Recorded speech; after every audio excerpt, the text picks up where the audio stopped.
There is no virus, bacteria that jumps 13 feet. It defies every logical aspect of science and medicine. And what really, really pisses me off is that there are thousands, tens of thousands of doctors and scientists out there that know that this is a fraud, and they're not saying anything. Either one, they're scared of social ostracization because they're going to be called out, or social shaming, or they're afraid of that they're going to lose their license. For God's sake, this is changing the planet, and every scientist and every doctor that knows this to be a facade needs to open their mouth and speak. There is every aspect of science has just been literally picked up, thrown in the toilet, and flushed down. It's like everybody's ignoring it. The fundamental aspects of how the human system works is being ignored. Physiology is being just put in the garbage bin. Every aspect of virology and infectious disease is being ignored. Koch's postulate has been ignored.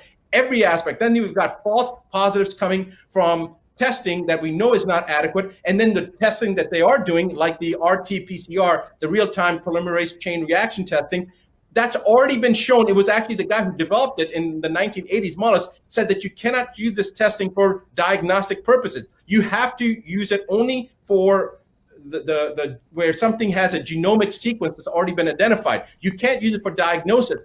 Yet they're using it for diagnosis. And when that's not enough to justify the number of deaths that they've created this pandemic for, they're causing doctors and nurses to go back and change the death certificates to say COVID-19 is the first cause of death. And if that's not enough, now there are mandates being sent to every state, every doctor from every state medical board saying that there's no necessity to test. I got a letter like this myself. If they have symptoms, send them home. And then the mandate of listing the cause of death is COVID-19. The media propagating footage of hospitals and from one country to another country using the same footage, the same person dying multiple times, use of mannequins to show that the people are dying, and yet they can't even show ambulances that are doing anything. They're all parked. They're all sitting there. People are playing chess. They're playing card games because they're so idle. Nurses are being laid off right now because there's not enough work. But they're pushing this agenda of fear, fear, fear. The fear mongering itself will increase your adrenal output, will cause more stress, more emotional distraught. The